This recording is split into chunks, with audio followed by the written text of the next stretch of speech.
Bonjour à tous, on va parler aujourd'hui de conversion analogique numérique sur un Raspberry Pi Pico. Alors le modèle W ou pas, ça change pas grand chose. Alors on dit pas, on dit ADC en général pour Analog to Digital Converter. On dit rarement, or ça veut dire bien sûr converteur analogique numérique. Évitez de dire CAN, parce que CAN c'est le bus CAN, qui est un bus de terrain qu'on utilise souvent aussi dans l'industrie, donc bon, il faut essayer d'éviter de parler de ça en même temps, pour être prêt à confusion. Quand on s'intéresse à cette carte, j'ai déjà dit dans la précédente vidéo, il faut voir les deux docks indispensables. Le RP2040, c'est le processeur. Et puis dessus, la carte en elle-même, Raspberry Pi Pico W. Voilà, donc la carte complète.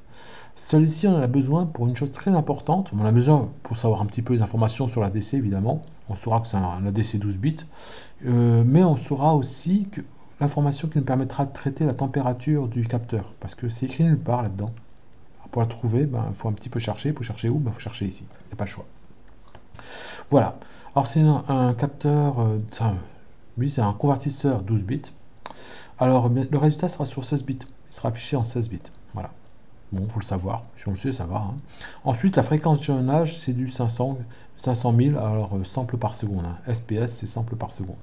Il y a un capteur de température, je vous l'ai dit, pour le CPU. Donc lui. D'accord. Bon, est-ce que ça permet de mesurer la température de l'air? C'est pas sûr. Quoi. Surtout que entre chaque carte que vous allez avoir, la diode qui est utilisée, c'est une diode qui est utilisée. Hein. C'est pas très précis. C'est pas vraiment fait pour mesurer une température. Alors forcément, c'est pas très précis. En plus, ça oblige à avoir la carte à nu, à l'air, ce qui n'est pas forcément une bonne idée non plus, etc. Donc il y a plein de petits problèmes. Mais bon, c'est à éviter. Mais bon, je vous montrerai quand même comment ça marche. Enfin, c'est un convertisseur qu'on appelle SAR ADC, ça veut dire un convertisseur à approximation successive. Ça, c'est pour les gens qui s'intéressent comment c'est fait, comment ça fonctionne. Bon, directement au lycée, on n'aborde plus trop ça, donc bon, voilà, on le laisse un peu de côté. Mais bon, c'est pour info. Ça se passe où? C'est ici. Hein, ADC, le voilà. ADC 0, ADC 1, ADC 2. Il y a une tension de référence, c'est ici le GND, et puis vous avez une tension de référence, la masse de l'analogie, et puis une tension de référence qu'on peut modifier, mais bon, qui est pas forcément très facile à modifier, puis surtout faire attention quand vous le modifiez. Il faut que ce soit très stable, voilà, bon, attention, il faut le modifier. Nous au lycée, c'est rare qu'on s'amuse avec ça. Alors, je vous le montre à l'intérieur, donc si vous regardez la doc du RP2040, c'est ça qui est donné. Alors sachez que bien sûr on n'a pas la quatrième entrée parce que nous on a mis du Wi-Fi. Sur la carte il y a du Wi-Fi. Donc conclusion, cette entrée n'est plus utilisable. Par contre on voit température sensor on chip.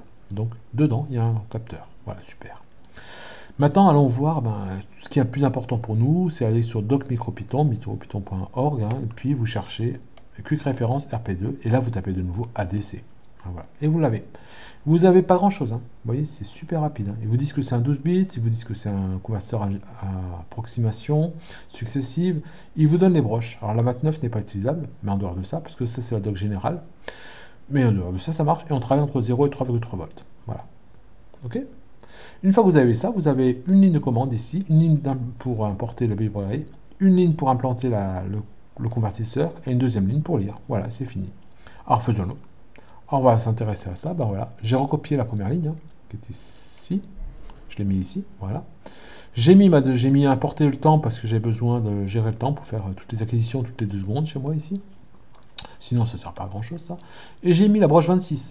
Broche 26, qu'on voyait, hop, hop, hop, je remonte à ADC0. C'est marqué, on ne voit pas bien, mais c'est un 6. Hein, d'accord, il faudrait que je décale un petit peu ce rond là, hop. Voilà, broche 26. Ensuite, white roux pour démarrer, voilà. Et ensuite, j'ai vu, oui, il y a marqué ADC read. Alors, je remonte de nouveau, excusez-moi, là, c'est U16. Alors, pour ceux qui travaillent beaucoup en C, le U16, ça va tout de suite vous parler, oui, c'est un résultat sur 16 bits. Voilà, voilà. Donc c'est ADC read U16, donc c'est comme ça que ça s'écrit, et donc c'est forcément un résultat sur 16 bits, même s'il est 12 bits. Donc il passe de 16 en 16, si vous préférez. On peut mettre la valeur en tension, je mets ADC value, hein, donc j'ai divisé pour avoir la règle de 3, hein, tout simplement, et après j'ai imprimé la valeur lue et la tension, et puis j'attends. Voilà, ça marche, super simple. Ah, pour information, ceux qui s'intéressent à ça, vous pouvez aussi faire dans la console, hein, help, machine.adc, puisqu'on est sur ADC, et vous récupérez 2 informations, la fonction, il y a une seule fonction qui est proposée, read U16, ok, on peut s'en servir, et puis il vous donne un tempcore 4, ah, ça c'est la fameuse température du processeur. Donc je l'ai appelé TCPU, c'est sur la DC4. Voilà, faut le savoir. Voilà, on y est. Ok? On est là, hein, là-dessus.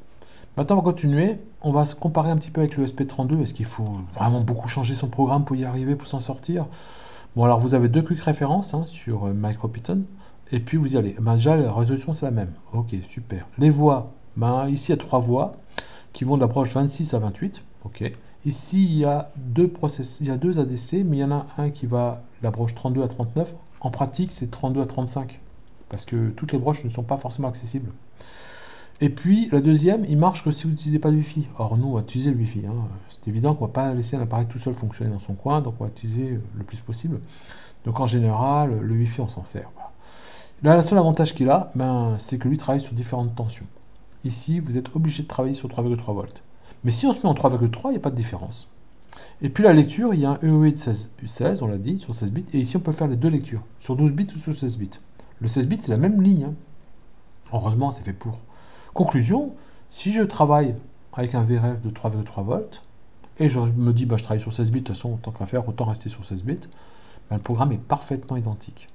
La seule différence, c'est ce fameux XXX qui est ici, qui correspondra à une des broches sur lesquelles vous branchez, soit 26 à 28, soit 32 à 35. Vous changez ces chiffres-là, et c'est bon, ça marche. Donc vous voyez que là, entre les deux cartes, basculer de l'une à l'autre, ou dans un sens ou dans l'autre, ça ne va pas être très compliqué. Il suffit surtout de se documenter par rapport aux broches qu'on peut utiliser. Enfin, capteur température. Alors ici, il y en a un. Il n'y en a pas dans le SP32, en tout cas de mémoire. Donc il y en a un, ok, on peut voir comment ça marche. Alors là, il faut se documenter sur le RP2040. Et là, il vous explique que c'est une diode un peu spartiate. Bon, on ne va pas rentrer dans les détails de physique, mais on vous dit bien que c'est branché sur la centrée 4 et que ça fonctionne. Alors, on utilise le VBE, la tension qu'il y a entre... En fait, c'est pas tout à fait une diode, hein, parce que c'est un VBE. Un VBE, c'est une diode d'un transistor. Mais on dit que ça vaut 0,706 volts à 27 degrés Celsius et que ça a la pente de ça par degré. Ok. Conclusion, on vous donne la formule. Voilà, on vous donne cette formule-là et avec ça, vous avez la température. Génial. Ah, par contre, c'est précisé et bien précisé que ça varie. Le VBE n'est pas stable. Donc, quel que soit le processeur que vous prenez, ben, ça change tout. En fur et à mesure, si vous prenez une autre deuxième carte, ça ne sera pas forcément le même VBE, rien n'est stable. Donc, cette valeur de 0,706, elle n'est pas garantie du tout. Pas du tout. Donc, ce qui veut dire qu'il faut étalonner les appareils si vous voulez avoir quelque chose de précis. Bon, ça sert à vérifier que votre température n'est pas excessive. C'est-à-dire si votre processeur commence à surchauffer, vous allez réagir. Alors, c'est pas super précis, mais c'est à 2, 3, peut-être même 4 degrés près. Voilà. Donc, bon, on n'est pas à ça près quand on travaille, mais au bout d'un moment, si vous voyez qu'il atteint 80 degrés, bon, il faut commencer à vous inquiéter, quoi. Là, vous saurez pourquoi il faut s'inquiéter. En principe, ça n'arrivera pas, hein, mais voilà. Alors, voilà comment ça s'écrit. Bah, du coup, il n'y a pas beaucoup de différence. Je l'ai fait ici. Donc, j'ai mis 4. J'ai pas mis pin cette fois-ci, puisque je suis sur le sensor. Et la différence près, c'est que j'ai rajouté ma formule. La formule qui est là-haut, bah, je l'ai mis ici. Là, voilà.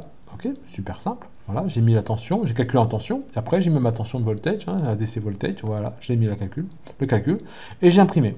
J'ai imprimé la température, j'ai aussi mis sous un format un petit peu plus simple, parce qu'il vous donne 4 chiffres après la virgule. Alors c'est complètement idiot, puisque on l'a dit que c'est pas très précis, on est plutôt autour de 1 ou 2, ou peut-être 3 degrés près. Hein. Donc là, je vous l'ai déjà mis avec un seul chiffre après la virgule, j'aurais pu mettre un 0, hein, pour le plaisir. Je vous l'ai mis avec un chiffre après la virgule, c'est déjà pas mal. Mais on peut résoudre ça à 0, je pense que ça marcherait tout aussi bien. Voilà, et ça suffirait. Voilà, j'ai fini pour cette petite vidéo, j'espère que ça peut vous intéresser. En tout cas, ce qu'il faut retenir, c'est ça, c'est qu'il y a peu de différence entre les deux composants, et que voilà, donc du coup, pourquoi pas rester sur celle-ci, puisqu'elle est plus facile à mettre en œuvre au niveau du breadboard.